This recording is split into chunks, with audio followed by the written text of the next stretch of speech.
oportunidade de estarmos aqui nesta manhã, na Escola Bíblica Dominical. Queremos agradecer a Deus pela sua vida, pela vida dos irmãos que irão nos acompanhar nesta manhã através dessa live mais uma vez, onde estaremos aprendendo a palavra de Deus. Convido você e sua família, os que puderem, por favor, acompanhe conosco a lição desta manhã, a lição de número 5. Quero aqui de antemão agradecer ao nosso irmão Denis pelo empenho, pelo compromisso para que isso aconteça constantemente, irmãos, às quartas, sextas, aos domingos pela manhã, domingo à noite. Isso tem sido a razão de você receber aí na sua casa a transmissão dos cultos da Escola Bíblica Dominical e todos os eventos aqui da igreja. Então Deus abençoe a vida do meu irmão, da sua família e de todos os envolvidos nesse trabalho. Eu gostaria que você neste momento curvasse a sua cabeça. Nós vamos fazer uma oração e logo em seguida estaremos fazendo a leitura da lição de número 5. Feche os teus olhos. Querido Deus e eterno Pai, nós te louvamos e te agradecemos, Senhor, nesta manhã, pelo privilégio de mais uma vez podermos, Pai, aprender com o Senhor, através do Espírito Santo, a sua palavra. Deus amado e santo, venha dirigir-nos nesta manhã. Espírito Santo, domina a nossa mente, para que possamos aqui falar aquilo que o Senhor quer que seja falado. E esta palavra vá direto de encontro ao coração do necessitado e promova a mudança, promova a libertação, Senhor, salvação. Pai querido e maravilhoso Deus, aquele que está necessitado de uma palavra, esta seja a manhã que o Senhor vai transformar pessoas, vai transformar vidas, vai curar os que estão enfermos, meu Pai, porque o Senhor é poderoso para fazer muito mais do que pedimos ou pensamos. Senhor, desperta o teu povo, desperta as famílias, em nome do Senhor Jesus Cristo, que essa transmissão chegue ao lar do teu filho, de forma que ele possa ver nitidamente e ouvir perfeitamente, Senhor, e compreender a tua vontade e a tua palavra. Fica conosco aqui, Pai, comigo e com o teu servo Diácono Décio, Senhor, e as irmãs que aqui estão, em nome de Jesus. Toma o primeiro lugar. Nosso pedido é esse e nós fazemos em nome de Jesus. Amém. Graças a Deus. Louvado seja Deus. Lição de número 5 do nosso trimestre. Já estamos na lição de número 5, meus irmãos, praticamente na metade do nosso trimestre. O texto bíblico desta manhã está em Obadias, do versículo 1 até o versículo de número 15. Tema: Obadias, mensageiro para um povo estrangeiro. Lembrando que Obadias é um livro que contém versículos e não capítulo. Isso, contém versículos e não capítulo. Então nós vamos ler somente os versículos aqui citados. Visão de Obadias. Assim diz o Senhor Jeová a respeito de Edom: temos ouvido a pregação do Senhor, e foi enviado às nações um embaixador dizendo: levantai-vos e levantemo-nos contra ela para a guerra. A soberba do teu coração te enganou, como que habita nas fendas das rochas, na sua alta morada, que diz no seu coração: quem me derribará em terra? Todos os teus confederados te levaram para fora dos teus limites. Os que gozam da tua paz te enganaram. Prevaleceram contra ti os que comem o teu pão. Puseram debaixo de ti uma armadilha. Não há em Edom entendimento. Por causa da violência feita a teu irmão Jacó, cobrir-te-á a confusão e será exterminado para sempre. Mas tu não devias olhar para o dia de teu irmão, no dia do teu desterro, nem alegrar-te sobre os filhos de Judá, no dia da sua ruína, nem alargar a tua boca no dia da angústia, nem entrar pela porta do meu povo no dia da sua calamidade. Sim, tu não devias olhar satisfeito para o seu mal no dia da sua calamidade, nem estender as tuas mãos contra o seu exército no dia da sua calamidade. nem parar nas encruzilhadas para exterminares o que escapassem, nem entregar os que lhe restassem no dia da angústia. Porque o dia do Senhor está perto, sobre todas as nações. Como tu fizeste, assim fará contigo, a tua maldade cairá sobre a sua cabeça. O texto áureo vai dizer assim: e levantar-se-ão os salvadores no monte de Sião, para julgarem a montanha de Esaú, e o reino será do Senhor. Obadias, versos 1 e 21. Glória a Deus por esta lição, meus irmãos, maravilhosa. Eu tenho certeza que tiraremos proveitos para a nossa vida nesta manhã. Então, fique conosco, acompanhe esta lição. Está comigo Diácono Décio, para nos ajudar aqui nesta manhã. A lição de hoje vai falar, irmãos, de um profeta cujo nome é Obadias, e nós vamos aqui reiterar um livro, como já disse, composto por versículos e não por capítulos. Obadias é um livro composto por 21 versículos, mas de extrema importância. E é interessante que o que vamos ver aqui não é Deus usando um profeta para tratar nem com Judá e nem com Israel no sentido de correção, porque normalmente nós vemos os profetas sendo levantados e Deus tratando com Israel e Judá. Mas aqui nós vamos ver um profeta tratando com os inimigos de Israel, o inimigo do seu povo. Então, nós sabemos que Deus, ele tem propósito, e o propósito de Deus nessa manhã é me ensinar e ensinar a você também. Então vem comigo, vem com a gente aqui acompanhar esta lição que é maravilhosa. O livro de Obadias leva o nome do seu escritor, cujo significado é servo do Senhor ou adorador de Yahvé. Nome comum em Israel, é o quarto da sequência dos profetas menores. Assim como Jonas, que dirigiu sua mensagem a um povo estrangeiro, Obadias dirigiu sua mensagem aos edomitas. Então veja, você vai entender quem são esses edomitas, de que família eles fazem parte. Você vai entender tudo isso, aleluia, e compreender o que o Senhor quer falar conosco. O Diácono Décio pode dar suas... Saúde a todos com a paz do Senhor. Aqui, irmãos, inimigo identificado. Os edomitas, também conhecidos como idumeus, são descendentes de Esaú, filho de Isaque. Embora Esaú fosse o filho mais velho de Isaque e Rebeca, foi Jacó quem se tornou o patriarca da nação israelita, porque demonstrou estar mais qualificado do que Esaú para a bênção da primogenitura. Gênesis 25. O significado do nome. O nome Edom vem de Edome, que significa vermelho, e relaciona-se ao cozido vermelho que Jacó preparou para Esaú, em troca do direito de primogenitura que lhe pertencia. Gênesis 25, 30. Esaú demonstrou-se indiferente a uma bênção espiritual tão significativa, trocando-a por um prato de comida.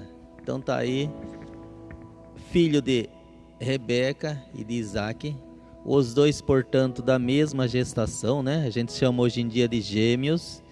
Primeiro nasceu, irmãos, Esaú, e Jacó veio agarrado ao seu calcanhar, então gêmeos.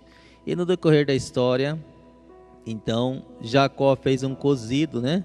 E ele trocou o seu direito de primogenitura, que recebia a bênção maior, que recebia a porção dobrada, que recebia mais atenção dos pais. Então ele trocou com o seu irmão, no caso Jacó, dando origem ao povo, então, o que nós estamos estudando, né? Que é Edom, aí no caso descendentes de Esaú.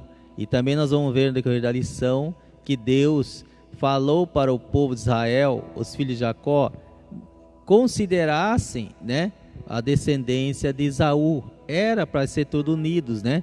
A irmandade, os irmãos. Então é isso que nós estamos vendo no decorrer da lição. É interessante aqui olhar que, embora Esaú fosse o filho mais velho e com direito a essa primogenitura, nós vamos entender que a lição e a Bíblia nos mostra que Jacó foi quem se tornou o patriarca da nação israelita. Vou repetir, esta era a função ou a bênção de Esaú, mas Jacó foi quem se tornou o patriarca da nação israelita. Por que isso? Porque demonstrou estar mais qualificado do que Esaú para a bênção da primogenitura. Olha só que coisa para você entender. O que era de Esaú, Jacó estava mais preparado para tomar esta posição. E o que resultaria, ou qual era a finalidade ou a base desta promessa, desta bênção? A primogenitura era uma bênção espiritual impetrada pelo próprio Deus sobre Abraão e seus descendentes. Então era algo importante porque Deus havia impetrado sobre a descendência de Abraão e seus descendentes, Abraão e seus descendentes. Mas parece que isso não foi importante para Esaú. Então ele desprezou. E a pior coisa que tem é o desprezo. As coisas santas, as coisas que Deus dispõe aos teus filhos. Então veja que quando a gente olha para a história, a gente acaba ficando até enraivecido com Jacó pelas suas atitudes, Décio. Mas quando nós vemos também a posição de Esaú, Esaú estava desprezando aquilo que era dele, por conta de um guisado, por conta de um prato de comida. Então, será que muitas vezes, aqui já abro um parênteses e faço uma colocação, a gente também não despreza aquilo que Deus nos dá, por algo tão fútil, por alguma coisa que não tem valor? Então nós temos que atentar para isso, que se eu e você não valorizarmos aquilo que o Senhor está nos dando, eu posso ter certeza, Décio, que Deus vai colocar na mão de outro.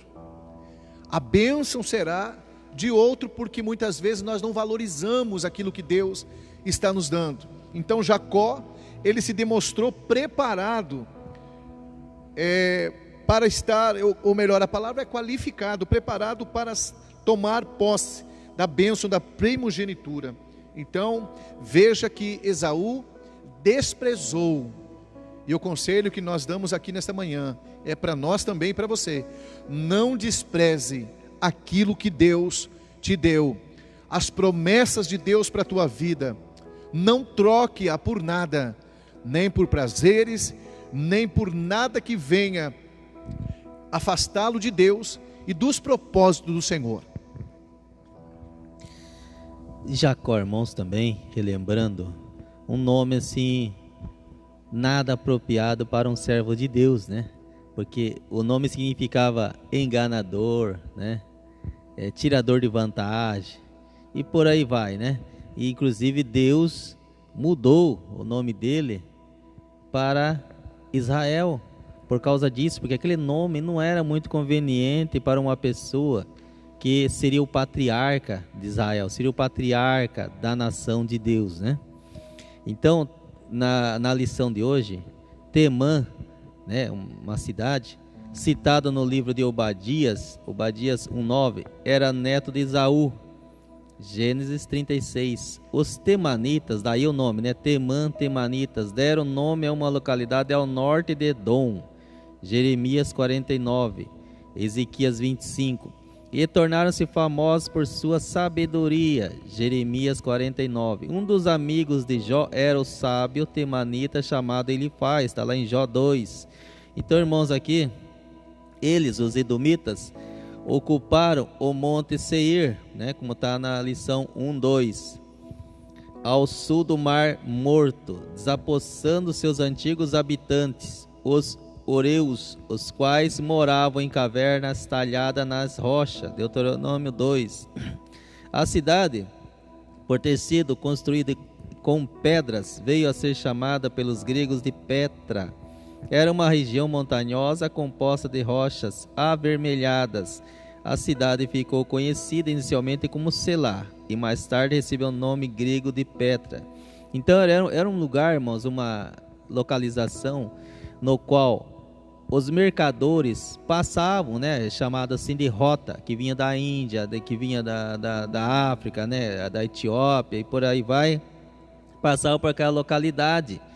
Então, quando Moisés com o povo hebreus, né, chamado assim hebreus, povo de Deus, né, antes os israelitas eram chamados de hebreus, vinham de lá do Egito, que saíram, né, de lá para vir para a terra prometida, ele mandou, né, os mensageiros, os embaixadores dele, para falar com o rei de Edom, né, que ali seria um caminho mais curto, né, para cortar caminho, passar por ali.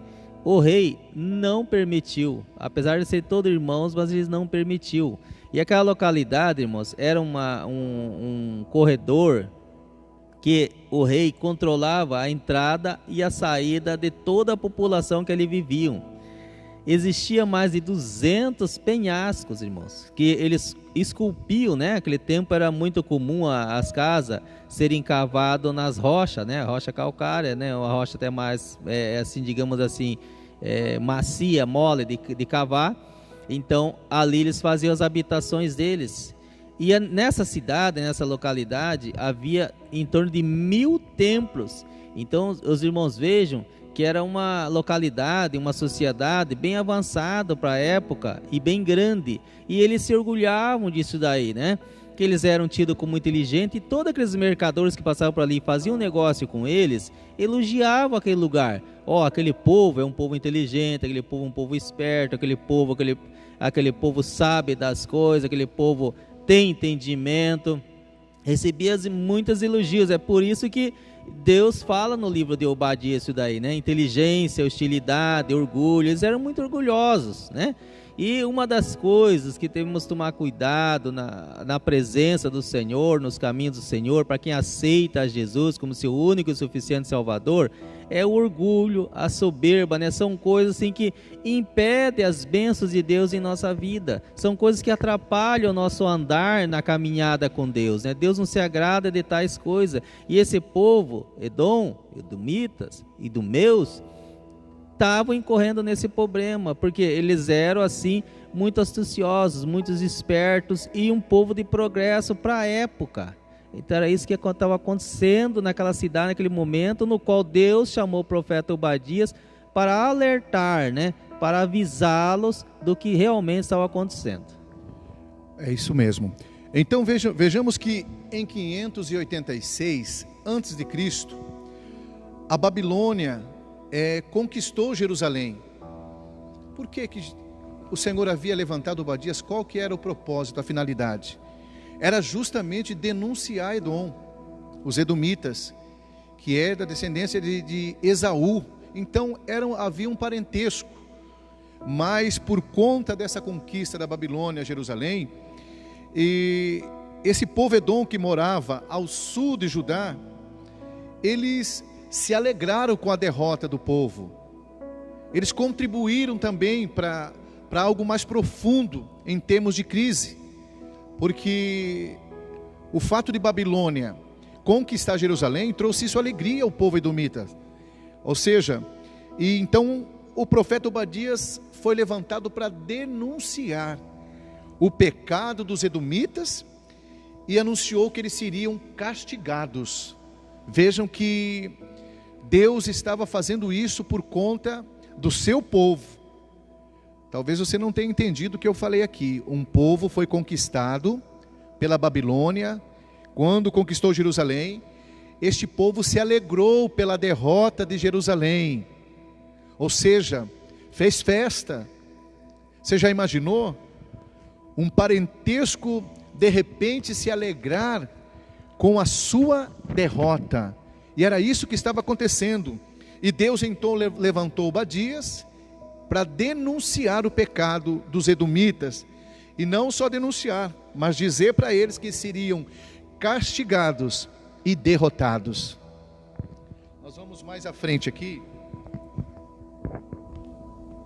entender também que este episódio que acabamos de falar aqui da primogenitura é um fator muito importante e relevante para nós entendermos, irmãos, que fala acerca das escolhas que fazemos. Assim como Esaú, ele resolveu escolher o prato e deixar a primogenitura, então vem tratar conosco acerca de escolha. Que tipo de escolha a gente faz? Fazemos na vida entre o eterno e o passageiro, o supremo e o efêmero, e o espiritual e o material. Então, qual é a escolha que está sendo feita? Então, conforme o nosso irmão já citou, eles eram um povo sábio, inteligente, e com essa inteligência com certeza conseguiam prosperar e crescer, mas porém, por trás dessa inteligência, havia duas coisas que Deus não suporta. E é interessante que a lição vai fazer uma comparação entre o que se falou a Lúcifer e também a este povo. A soberba do teu coração, ou seja, o orgulho, leva o homem à queda. Nunca esqueçam disso, que nós possamos guardar isso no nosso coração. O orgulho leva o homem à queda. Então, nós vamos ver aqui que as rotas comerciais que ligavam a Mesopotâmia e o Egito passavam por aquela cidade. Quando os hebreus seguiram do Egito para Canaã, liderado por Moisés, pediram autorização para passar pelo campo. Isso nós vamos ver um pouco mais à frente. O ponto 1 e 3 diz assim: um povo dado ao comércio. Então, era um povo que, de acordo com o profeta, essa sabedoria seria retirada deles. Olhe só o que vai acontecer com este povo edomitas. Eles estavam fazendo contra Israel. Eles fizeram contra este povo. E agora então, a profecia vem que eles perderiam esta inteligência. O Senhor ia agir com juízo. Olha o que diz a palavra: essa sabedoria também seria retirada quando o Senhor enviasse sobre Edom o seu juízo. Pode um povo ser inteligente e de repente parece que entrar em parafuso? Deus faz isso. Por quê? Porque eles estavam se achando os melhores. Eles estavam achando que ninguém poderia mexer com eles, até porque pela posição eles tinham uma entrada só, então tinham o controle de tudo, eram inabaláveis. E a pior coisa que tem é quando alguém se julga inabalável, nada pode tocá-lo. Aí entra o maior perigo de uma queda terrível para a vida desta pessoa. Um povo belicoso.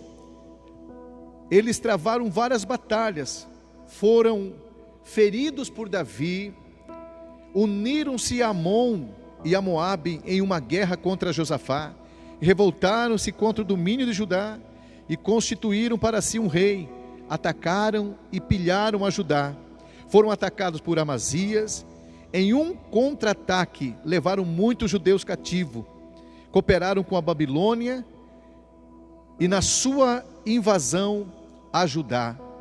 Olha aí que um povo que gostava de uma batalha, que gostava de uma guerra.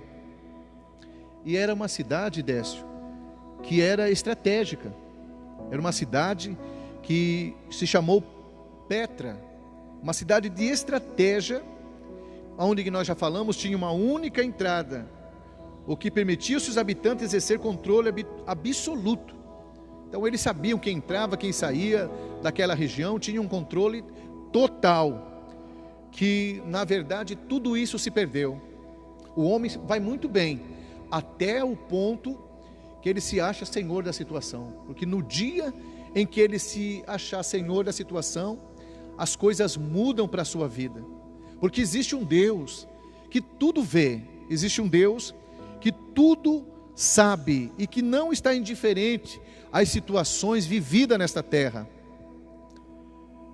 Pode comentar, por favor, Lécio. Tá aí, irmãos, então a entrada, né? A fronteira, a divisa desse país de Edom, edomitas e idumeus. Então, essa entrada aí que o irmão está falando, essa portaria, digamos assim, ela tinha 1,5 km, né? Que a gente falando assim, a gente acha que tinha 10 metros, 20 metros, não, ela tinha 1,5 km. Então, aqueles paredões enormes de rocha que seriam intransponíveis, né? Era muito difícil a escalada, passar por ela, então tinha que entrar pela entrada mesmo, que era o único acesso à cidade, e era 1,5 km, mas era uma fronteira muito bem vigiada, muito bem guardada, que eles eram um povo de guerra, né? Belicoso quer dizer de guerra, um povo estratégico, um povo que estava ali 24 horas vigilante. Mas, irmãos, quando se fala em profeta, né, que anuncia as coisas, uma profecia, ela tem a função de exortar, edificar e consolar. Grandes homens de Deus foram chamados para anunciar juízos, anunciar consolação, anunciar recompensas, né? Então, às vezes fala em profeta, todo mundo fica com medo que ele só vai trazer juízo. Não, irmãos, ele vai trazer as intenções, o coração de Deus, a vontade de Deus aos cuidados do homem, porque Deus se preocupa e muito com o homem. Moisés era um profeta de Deus, então quando se fala em profeta, lembra-se desses 8 maiores e 4 menores, porque Deus utilizou ali por um período de 400 anos, mas foi quando, irmãos, a nação de Israel estava se distanciando do Senhor, ora eles se arrependiam, voltavam, ora eles, né, desviavam novamente, mas Samuel também foi profeta de Deus, né? E era muito bem antes desses profetas. Ali, irmão, Samuel exerceu a tríplice função, né? Profeta, ele era juiz, ele também era sacerdote naquele lugar, e uma outra pessoa também que exerceu a tríplice função, o nosso Senhor Jesus Cristo, né? Profeta, sacerdote e rei, né? Então foram só essas duas personagens que tiveram 3 funções, né, que a gente encontra na Bíblia. Então, no decorrer do tempo, os grandes homens de Deus, profetas, foram anunciando. Quando ali naquela passagem, irmãos, que Abraão e Lázaro, né, que Lázaro recomendou para Abraão: Senhor, eu não quero que meus parentes, meus irmãos, meus amigos venham para cá. Vai lá, manda algum lá, Senhor, falar com eles. Abraão falou: eles lá têm os profetas, né, que estão falando. Se eles não querem acreditar nos vivos, muito menos vão acreditar nos mortos. Então, os irmãos, vejam bem que o profeta, ele sempre abre o olho do povo, né? Ele sempre avisa, ele sempre exorta. E ali, irmão, naquela situação, né, o Lázaro falando, né, para Abraão, naquele diálogo. E assim tem sido feito. No Velho Testamento, Deus sempre se preocupou, mandou Noé também, né, anunciando, né, os cuidados, anunciando a situação do povo, anunciando que ia ter o grande dilúvio, né? Depois, os profetas, Jesus veio no Novo Testamento, anunciou que João Batista seria o último profeta nascido de mulher, irmãos, que fique bem claro isso. Tem muita gente que pensa que acabou os profetas, não é assim. Então, anunciou, Jesus falou que seria o último profeta nascido de mulher. Por quê? Porque estava fechando um ciclo, estava fechando o Velho Testamento. E como João Batista morreu antes de Jesus, então ele ainda estava no Velho Testamento. E Jesus disse que um testamento só tem validade com a morte do testador, que seria Jesus. Como ele estava vivo ainda, então o Novo Testamento não tinha sido ainda estabelecido. E no Novo Testamento, como que são os profetas? Irmãos, são os missionários, são os cooperadores, os pregadores, os pastores, todos aqueles que têm o Espírito Santo morando em si. Então nós somos tidos como templo do Espírito Santo de Deus. Quem Deus usa? Deus usa todos aqueles que querem trabalhar. Então, por quê? Jesus falou que no Novo Testamento, só são filhos de Deus aquele que é nascido da água e do Espírito. Por isso que ele estava se referindo a João Batista, o último profeta nascido de mulher. Porque os demais profetas, hoje em dia, que são os que têm o Espírito Santo, que o Espírito Santo, na verdade, é o profeta, então são o quê? Nascido da água e do Espírito. Não são nascidos de mulher, mas são gerados de Deus. Bom, então é para que fique bem claro isso, irmãos. É isso mesmo. Olha, deixa eu só frisar aqui também, a situação, o ponto 2 e 1 vai dizer que eles zombaram dos judeus. De que forma, irmãos? É interessante que eles regozijaram-se do sofrimento dos judeus, e a palavra vai nos mostrar, além de regozijar, zombaram. Já imaginou um povo, como já falei, sofrendo, e eles zombando daquele povo? E como se não bastasse, os que sobraram, que fugiram, foram feitos emboscada para matarem. Então esse foi o mal dos edomitas. E agora então Moisés manda alguém pedir a liberação para que eles pudessem passar pelo meio da terra dos edomitas. Mas infelizmente eles não quiseram dar ouvido ao que Moisés pediu, e isso trouxe problema, porque o trajeto que eles teriam que fazer passaria pelo meio da terra dos edomitas, mas eles disseram que isso não aconteceria. Caso eles insistissem, eles sairiam com espada para batalhar contra o povo de Israel. Então, a gente sabe que isso poderia gerar um certo ressentimento no coração do povo de Israel, devido a esta situação. Mas aí vem o Senhor, em Deuteronômio capítulo 23 e 7, vai dizer: não abominarás o edomita, pois é teu irmão, e nem abominarás o egípcio, pois estrangeiro foste na sua terra. Então Deus dá uma ordem para que eles não se levantassem contra os edomitas, mas que estava preservando para eles um futuro de acerto, um futuro de juízo. Porque quando fala aqui no dia do Senhor, não está falando, se referindo aqui à volta de Jesus, mas está falando de uma ação de Deus lá muito além, quando o Senhor irá fazer juízo contra este povo.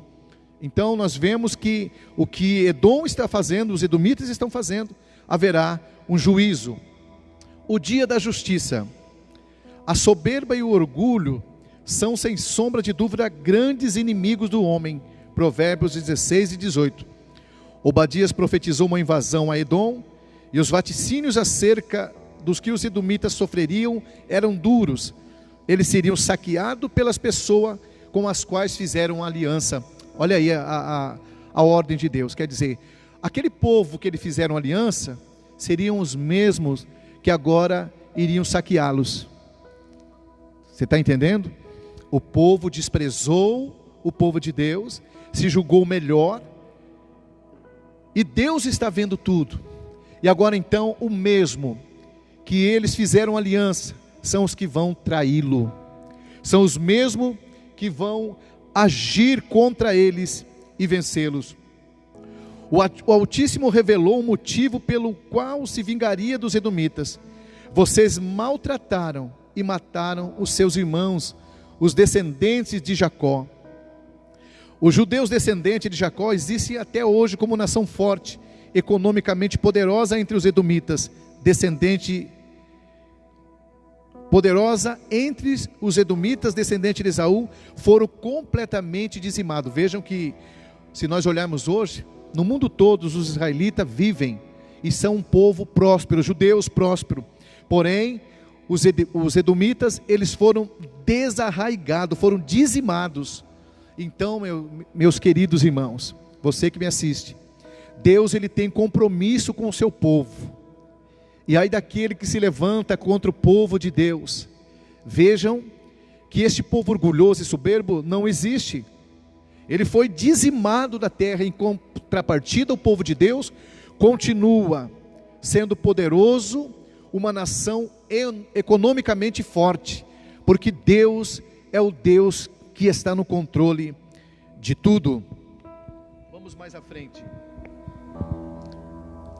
a queda dos filhos de Esaú. O povo judeu, ao lamentar seu desterro pelos babilônios, lembrava-se do ressentimento que guardava em relação aos filhos de Esaú, edomitas, que zombaram de Judá. Quando os babilônios invadiram Jerusalém, pediam eles ao Senhor: lembra-te dos filhos de Edom no dia de Jerusalém, porque diziam: arrasai, arrasai-a até os seus alicerces. Então o povo fazia esse pedido ao Senhor: lembra-te, Senhor, do que eles têm falado ao nosso respeito. Eles dizem: arrasai, arrasai, ou seja, a destruição completa. Só que aí vem, meus irmãos, o apóstolo Paulo esclarecendo em Atos, em Romanos, melhor dizendo, 14 e 12, acerca da lei da semeadura.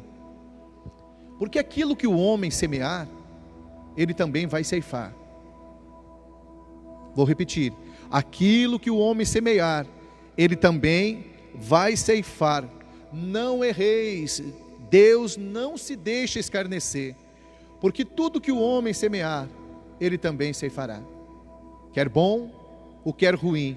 Então nós vemos que o que esse povo fez para o povo de Israel, eles estavam prestes a fazer uma semeadura de uma colheita amarga, uma semeadura que traria uma colheita desastrosa para suas vidas. E é interessante que eu quero abrir um parênteses aqui, que às vezes a gente tem a impressão de que Deus não se importa com o mal que alguém pratica. Parece que Deus está indiferente. A gente sofre, pessoas se levantam e continuam prosperando. Quantas vezes você já pensou dessa forma? Aquele que se levanta contra você, ele prospera, ele vai além, continua indo em busca de seu sucesso, e parece que nada dá errado. Mas uma coisa é certa: a colheita virá. Se está semeando de forma incorreta, a colheita vai ser inevitável. Se você semeou a corrupção, você vai colher a corrupção. Se você semeou a discórdia para tentar um posto, você vai colher discórdia. Não tem como ser uma colheita diferente. E fique com essa palavra aqui: Deus não está indiferente quanto à sua situação. Deus não estava indiferente quanto à situação de Israel. Estava projetando um juízo para os edomitas. Pode ir, por favor, o ponto 3. Graças a Deus, irmãos. Ali então, irmãos, o povo de Edom, eles ficavam escarnecendo, né, do israelita, do povo Jacó, por aí dizendo. E ali, irmãos, eles tanto ajudaram também os babilônios da invasão, né? Ficaram tirando sarro, quando os babilônios destruíram o portão de Jerusalém, e os que conseguiam fugir, né, do ataque dos babilônios, eles matavam, simplesmente matavam. Eles não acolhiam, eles não socorriam, eles não davam assim guarda àqueles que conseguiram escapar, né, fugindo da guerra, digamos assim. Então Deus anunciou a sua completa destruição. E esse povo, os idumeus, aí descendente de Esaú, ou de Edom, eles duraram, irmãos, até o profeta Malaquias, né? Foi quando houve todas essas deportações, essas retiradas do povo de Israel, né? Que foram 3 levas, né? Depois Deus anunciou que os israelitas, o povo de Jacó, né, os descendentes de Jacó, voltariam, como aconteceu, né? Então, voltaram, são uma nação hoje em dia forte, poderosa lá, Israel, mas o povo de Esaú, o povo de Edom, desapareceu já lá naquela época do rei Nabucodonosor. Essa foi a decretação de Deus para aquele povo. Vou fazer uma pergunta aqui. Vejam, só recapitulando, este povo era um povo inteligente, era um povo de uma inteligência fantástica, todos viam isso. E eu analisando esta lição, eu fico pensando o seguinte: hoje, quantos homens inteligentes existem dotado de uma sabedoria. E a pergunta é: por que não usar essa sabedoria para promover o bem, para promover crescimento, para promover pessoas também, passar o conhecimento? Mas infelizmente hoje parece que a gente vive um pouco dessa história. Os inteligentes querem se sobressair, seja no colégio, seja no âmbito igreja espiritual, seja no seio da família, seja nos negócios. Pessoas querem sobressair porque se julgam mais inteligentes do que a outra, e junto com isso vem a soberba, vem o orgulho. E analise comigo uma situação que vivemos no momento. Eu quero levar aqui pelo lado social, aonde nós vemos um governo suprindo a necessidade de muitos necessitados, irmãos, liberando valores para as famílias pobres, auxílio emergencial. Você vai entender por que eu estou falando isso. Quantos inteligentes que estão entrando na fila e dizendo para aquele que não conhece sistema, não conhece a internet, ele conhece, ele domina, Décio. Mas o que ele vai fazer? Ele vai pegar essas pessoas e vai tirar o que é dele. Então ele está usando essa inteligência para roubar, para sobressair, porque aquela pessoa, ela não sabe como mexer com aquilo, mas ele domina, é inteligente. Então ele usa essa inteligência. Ele poderia muito bem praticar o amor ao próximo, ele poderia muito bem ser solidário e falar: não, eu sei como funciona, você não vai ter prejuízo. Mas a gente olha e vê milhões de pessoas que tiraram da mão daquele que era necessitado por conta de dominar o sistema. Você está entendendo? Então a sua inteligência para que serve? Para você zombar daquele que está passando por necessidade? Para você dizer que pessoas como nós olhamos, infelizmente nas redes sociais, pessoas dizendo: não, eu sou melhor do que você, você não tem condições nenhuma. Recentemente vimos aí uma pessoa afrontando um entregador, um motoboy, porque ele disse que ele não tinha condições nenhuma. Então essa sabedoria, essa inteligência, veja no que deu. O povo zombou da queda do povo de Deus de Jerusalém. Quem sabe você que está me assistindo agora está entendendo e dizendo: aconteceu isso comigo. Alguém zombou de um deslize meu, alguém que se julgava melhor. Eu quero te dizer, filho de Deus, você que aceitou a Jesus como seu Salvador e crê num Deus Todo-Poderoso, é Deus quem te guarda. Recentemente eu ministrei sobre isso. Quando Isaías fala acerca de uma ferramenta preparada contra ti que não prosperaria para o povo, e língua que se levantasse contra ti, tu a condenaria, diz a palavra, está dizendo que Deus é aquele que guarda, Deus é aquele que te defende. Se hoje você está sendo humilhado e desprezado, quem sabe estão fazendo achincalhamento acerca da tua vida, saiba que é Deus quem vai cuidar de você.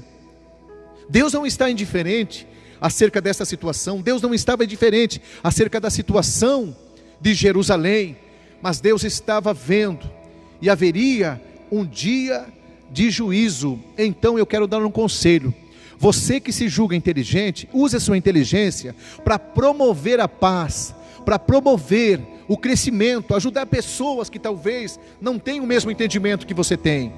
Mas você pode muito bem contribuir, e não simplesmente zombar de uma situação, como a gente viu, pessoas que sacaram dinheiro da conta do necessitado e ainda riam, dizendo: foi tão fácil, foi simples. Só que eu quero te dar um conselho, isso vai para você. Deus vai tratar, Deus vai agir em favor do necessitado. Não pense que vocês ficarão impunes. A sua inteligência te leva para a derrota, a sua inteligência te leva para o caos. Por isso que nós devemos ser humildes e nos humilharmos diante do Senhor, porque a sabedoria, agora você entende, irmão Décio, por que a Bíblia diz que a sabedoria é humana, é animal e diabólica. É algo terrível, porque o homem usa para seu próprio deleite, para suas vontades, para satisfazer o seu querer. Então nós vemos aqui, você vai dizer, você está fugindo da lição? Não, não estou fugindo. Está falando de um profeta que se levantou para falar contra um povo que estava zombando do povo de Deus. E era um povo inteligente, era tido pelos demais como um povo inteligente. O povo promovia os edomitas por essas características. Então nós vamos ver aqui, já caminhando também para o final, a restauração de Israel no dia do Senhor. Como disse nosso irmão, 5 anos depois dos judeus terem sido levados pelos babilônios, os edomitas foram capturados por eles. Porém os judeus, depois de 70 anos, voltaram, mas os outros sumiram, desapareceram. Ei, irmão, eu quero que você entenda uma coisa. Escute o que eu vou te dizer. Eu vi uma mensagem recentemente e ficou no meu coração isso. Muitos pegam o amor de Deus, mas não pegam a justiça de Deus. Aleluia! Muitos pegam o amor e a justiça. Deus é amor, mas Deus também é justiça. Tudo que você semear, você vai colher. Se você semeou coisas boas, chame seus amigos, chame seu parente, chame sua família e se alegre, porque a sua colheita será gloriosa. Mas porém, se você fez uma semeadura errada, você vai ter que colher coisas amargas na sua vida. Eu não estou aqui profetizando miséria e nem maldição para você, mas é a lei da semeadura. Não é eu querer, é o próprio Deus que determina isso. Então se você semeou coisas erradas, se prepare para a colheita errada que você vai fazer. Mas se você semeou coisas boas, Deus vai contribuir para que a sua colheita seja próspera. O Técio, por favor, leia o ponto 3, a restauração de Israel no dia do Senhor.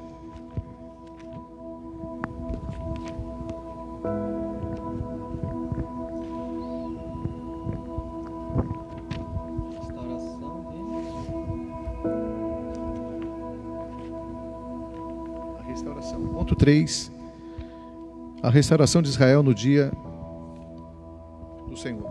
Excepcionalmente em Obadias não se acham palavras de denúncia de Deus contra o seu povo, seja a casa de Judá, seja a casa de Israel. Nem mesmo se acha qualquer ligação entre o sofrimento e algum tipo de juízo divino. Desta vez, o alvo da denúncia é o povo edomitas. Obadias 1.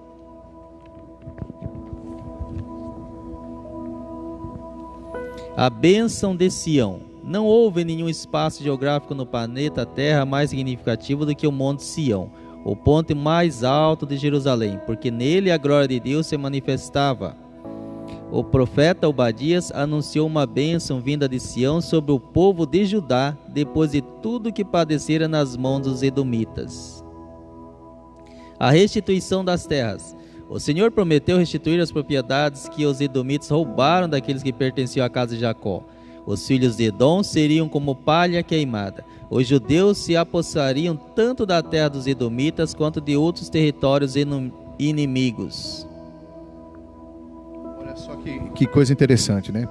Então veja que se Deus prometeu, Ele vai cumprir. O que a gente nota de imediato é que, irmão, quem suportaria? Está aqui conosco o Daniel. Quem suportaria, Daniel? Você está sofrendo uma derrota e vê pessoas esnobando, torcendo para a sua queda, torcendo para que dê tudo errado, e ainda estendendo a mão dizendo, olha, se precisar eu estou aqui para ajudar. Ajudar não no sentido de promover, mas de destruir. O que sobrar deixa comigo. E quantos que vê isso, irmãos? No mundo que estamos vivendo, pessoas torcendo pela derrota, pela queda, torcendo por algo que aconteceu, e esse povo, ainda eles prepararam emboscada, para que os que escapassem, fossem destruídos. Só que aí vem o Senhor, e fala sobre este monte de Sião, um dos montes mais altos de Jerusalém, porque nele a glória de Deus se manifestava. E Deus então restitui a terra para este povo que havia perdido. Eu quero dizer para você aqui, a gente caminha já para o encerramento desta lição, mas eu quero te dizer, se você está em Cristo, Deus é o teu Senhor, pode ter certeza, Deus é o mesmo Deus que está falando aqui nesta manhã, através dessa lição, através do profeta, através da bênção que ele restituiria ao povo de Jerusalém, é o mesmo Deus que está aqui nesta manhã nos usando para transmitir esta palavra a você. Saiba que, se aconteceu isso, haverá restituição de Deus para a tua vida. E quando nós olhamos aqui a escatologia também de Obadias, o profeta prenunciar o juízo escatológico, isso é, juízos que acontecerão no futuro, no tempo da restauração de Israel. Todas as nações que intentaram mal contra Israel e seus servos receberam a devida paga. Naquele tempo, no dia do Senhor, os inimigos do reino de Deus serão massacrados. Enquanto isso, o Eterno se estabelecerá como rei. Então vale a pena esperar em Deus o juízo de Deus. O Senhor diz: minha é a vingança. Então deixa Deus ser o teu vingador, deixa Deus ser o teu Senhor, porque é uma promessa de Deus tratar com este povo que se levantou contra o seu povo de forma terrível. Deus não vai deixar passar impune, eles vão pagar por isso. Então está aí a lição desta manhã, meus irmãos, uma lição gloriosa. E eu caminho para a conclusão, que o povo de Deus é um povo que é guardado, e ninguém vai tirar proveito do povo de Deus, ainda que aparentemente eles tivessem êxito, mas Deus levantou um profeta, agora, como disse no princípio, não para tratar com Judá, nem com Israel, mas para punir os inimigos de Deus, para punir e denunciar seu pecado e dizer que eles seriam destruídos. E a palavra de Deus é essa, que Deus ele guarda o seu povo. Quem sabe hoje o povo de Deus está passando pela mesma situação. Parece que a gente foge um pouco do contexto, mas não. Para você entender, quando alguém te persegue, quando alguém se levanta contra você, servo de Deus, não é contra você que ele está se levantando, é contra o próprio Deus. A Bíblia vai dizer que Saulo, só para você entender, perseguia a igreja, mas quando Jesus esteve com ele, ele disse: Saulo, Saulo, por que me persegues? Ele disse: quem é, Senhor? Eu sou Jesus a quem tu persegues. Mas espera aí, não era uma igreja que ele perseguia? Não era um povo? Mas esse povo era de Jesus. Então vai aqui um alerta para o mundo, que este povo que serve a Deus não é um povo qualquer, é um povo peculiar, é um povo que Deus guarda. Então, se alguém se levantar contra o povo de Deus, não é contra Irineu, não é contra Décio, não é contra Denis, não é contra Daniel, é contra o próprio Deus que você se levanta.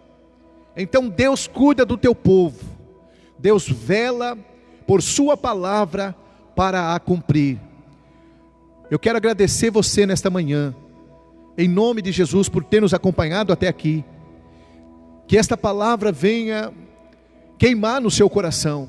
E você que ainda não tomou a decisão de servir ao Senhor, aceite a Jesus como seu Salvador. Hoje é o dia aceitável que você pode abrir seu coração e entregar a sua vida ao Senhor Jesus. Amém? Porque não tem outro caminho. Jesus disse: eu sou o caminho, a verdade e a vida, e ninguém vai ao Pai senão por mim. Sabe por que eu estou fazendo este comentário? Porque todas nossas mensagens, ela tem que ser cristocêntrica, ela tem que apontar para Jesus. Eu quero dizer nesta manhã: Jesus salva, batiza, cura e leva para o céu. Então aceite a Jesus como seu Salvador. E a você que está nos assistindo, que o Senhor te abençoe grandemente. Eu quero só fazer a conclusão aqui para nós encerrarmos. O propósito do pequeno simples e objetivo livro de Obadias é claramente compreendido, observando-se dois enfoques principais: a manifestação da ira de Deus em relação aos edomitas pelos males que eles causaram ao seu povo, e o anúncio de um juízo futuro contra eles em um tempo denominado Dia do Senhor. Neste dia, os filhos de Edom não apenas seriam completamente banidos, mas o povo de Deus também seria abençoado com uma vasta conquista territorial. Então veja o que Deus tem reservado para o seu povo. Vale a pena servir a este Deus, vale a pena ser fiel. E que Deus abençoe a tua vida. Nós vamos orar, agradecer ao Senhor pelo privilégio desta manhã podemos estar reunidos. Vamos ficar de pé e agradecer ao Senhor? Glória a Deus. Compartilhe, irmãos, esta lição desta manhã. Como nós temos falado, vai estar no YouTube também. É isso, Denis? Você pode compartilhar no YouTube. Você pode dar um like aí, para que nós possamos levar esse evangelho mais adiante, tá bom? E à noite, às 18h30, haverá culto aqui no templo. Venha adorar ao Senhor juntamente conosco. Queremos mandar um abraço também ao nosso pastor regional, pastor Wilson, pastora Marinês, ao Wellington, ao William, à esposa, ao netinho. Que Deus abençoe grandemente a vossa vida, nosso pastor, e à noite nós estaremos junto aqui. Vamos orar e agradecer ao Senhor. Senhor, nosso Deus e nosso Pai, nós te louvamos e te agradecemos pela oportunidade de aprendermos a tua palavra. Pai, que o teu Espírito ministre no coração dos teus filhos, e que a tua palavra, ela tenha lugar certo no meu coração e no coração dos meus irmãos, que possa ter alcançado vidas, Pai, do outro lado, famílias que estão em casas, sejam restauradas, renovadas, pelo poder do teu nome e da tua palavra. Pai querido, se estiver alguém enfermo, nós ministramos a cura nesta manhã. Alguém abatido, entristecido, amargurado, que a tua palavra dê paz aos teus filhos, Senhor, e que à noite nós possamos estar aqui juntos adorando ao Senhor na beleza da sua santidade. Guarda, Senhor, todas as famílias, guarda a nossa nação, guarda os governantes, ó Deus, dê a eles a sabedoria, a direção sábia para tudo que está acontecendo. A igreja não tem deixado de clamar, o teu povo tem levantado um clamor nessa terra, meu Deus, independente de placa de ministério, independente de denominação, há um clamor que sobe da terra diante da tua presença, e eu creio que haverá um sinal nesses dias, no meio, Senhor, da humanidade. O Senhor irá fazer algo, eu creio, meu Senhor, eu creio que tu és o mesmo Deus que vinga o teu povo, o mesmo Deus que age em favor do teu povo. Tu não tem prazer na queda, tu não tem prazer na derrota, o Senhor tem prazer e quer que todos se salve e que ninguém se perca, meu Senhor. Então nós repreendemos toda ação contrária, toda ação maligna, em nome de Jesus. Percam as forças, sejam neutralizadas. Oramos agradecidos, meu Deus, leva-nos em paz para os nossos lares, e que seja uma tarde abençoada em todas as famílias, em todos os lares, em nome de Jesus, amém e graças a Deus. Levante as tuas mãos. Que o amor de Deus, a graça de nosso Senhor e Salvador Jesus Cristo, as doces consolações do querido amigo Espírito Santo, seja com todo o povo de Deus, e todos digam amém. Deus abençoe. Obrigado, irmão Décio, pela cooperação, e ao irmão deles mais uma vez. Que Deus te abençoe, meu irmão, em nome de Jesus.